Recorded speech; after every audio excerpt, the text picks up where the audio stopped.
Who would win a second American Civil War? A little bit over a week ago, we posted a video on this channel asking the question, what if America starts another civil war?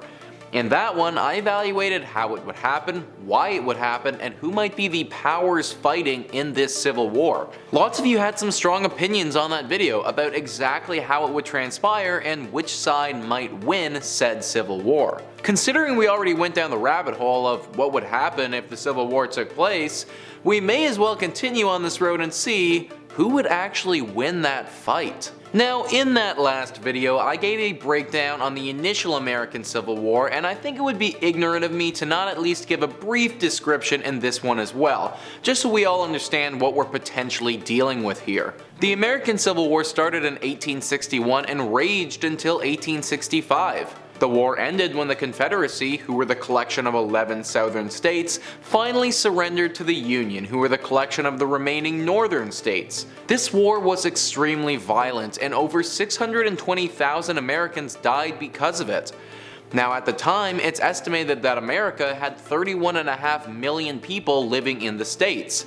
I did the math and found out that the Civil War was the cause of just under 2% of Americans to die. And therefore, if a civil war was to take place today, and we assume that 2% of Americans would also lose their lives because of it, then that would mean 6.5 million Americans would die. I hope that that number puts in perspective just how deadly something like this could be.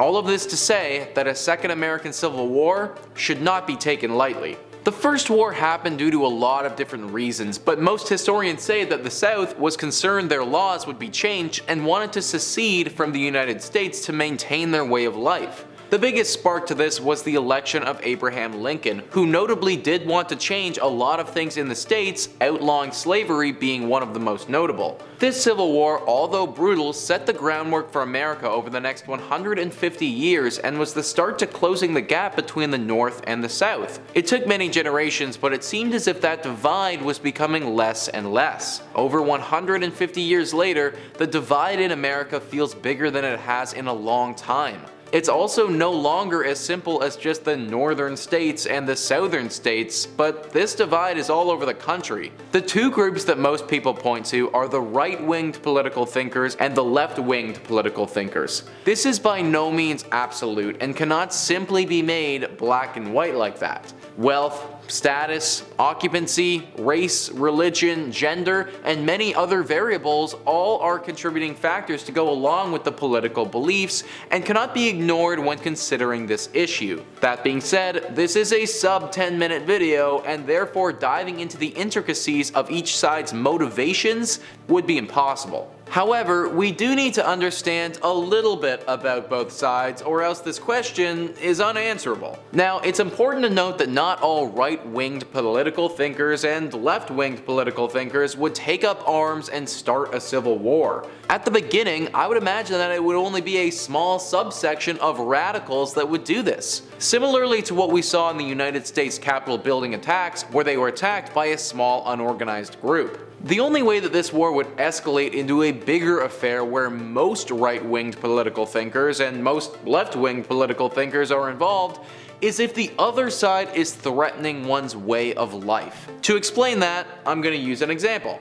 Let's say in this example that a small civil war has broken out and radical groups on both sides have begun fighting. Well, if the attacks of one of these radical groups starts affecting a neutral person's way of life, let's say vandalizing their business, then eventually that person might get involved and most likely fight to stop their business from getting vandalized. This could cause a domino effect where eventually most of the country is involved, even though many of the fighters aren't as passionate about the initial cause of the fight, but are more passionate about fighting for law and order. This is all pretty confusing, but it's the only way I could ever see most American citizens engaging in the fray. Assuming this did happen, and now we're at this place where most Americans are fighting, and assuming that one side is right-winged political thinkers and the other side is left-winged political thinkers, which again folks, I want to reiterate,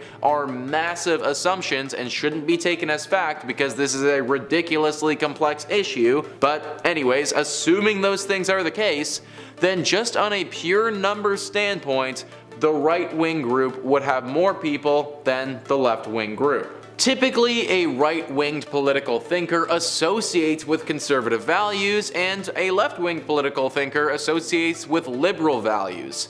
This is again another generalization that is far from 100% true, but let's suspend our disbelief and run with it for a second. Well, in 2019, the ideological balance of America showed that, as a whole, the country was center-right. The stats showed that 37% of Americans were conservative, 35% of Americans were moderate, and 24% of Americans were liberal. Now, with this being said, this goes against who's in power right now because Joe Biden is a Democrat and Democrats are more associated with being liberal, so basically we should just take all of these numbers very lightly. In actuality, nobody has any idea how many people are right-wing and left-wing, everybody's just guessing. They also have no idea how far right or far left these people are, and how far right or far left does it take for someone to pick up a weapon and start fighting. That's what makes this question about who would win if America entered a second civil war kind of impossible to answer,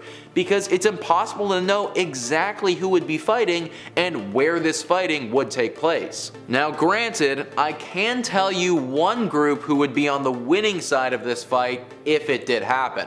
The government. Whichever side the government decided to support is going to win. It's as simple as that. The American government spent $725 billion on the military in 2020 alone. The military is the strongest in the world. It's organized, it has the best technology, and in my opinion, would stomp something out extremely quickly. In other civil wars, typically the people are united in hating the government and it becomes the military versus all of the people. But that isn't the case with America, it's the people that are divided. Not everyone in America hates the government.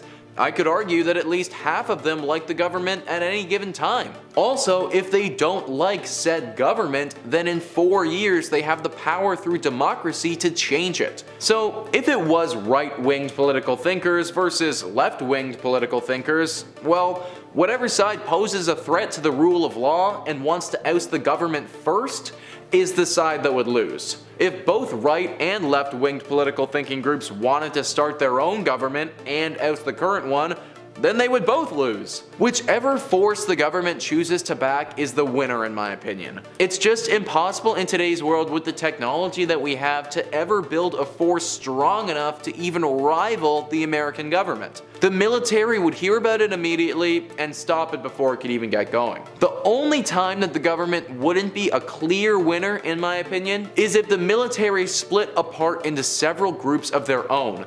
But I don't think that could ever happen based on how organized it currently is. Therefore guys, it's a really boring answer, but the winner of the Second American Civil War is whoever the government wants it to be. The fact of the matter is that America is too well governed to fall into a full-on civil war. In the last video, I talked about how, if they ever had a civil war, it wouldn't resemble anything that we've seen in the past and would probably be a collection of small attacks by a singular radical group. I'm basically sticking to that opinion in this one, and just taking it a step further and saying that the group in question who does this would eventually lose. But I'm curious to know what you guys think in the comments down below. How would this war happen? Who would be on both sides? Would there be an inciting incident that kicked it into gear? Please let me know your thoughts. Thank you so much for watching. I've been your host Nicholas Playalog, and I'll catch you next time.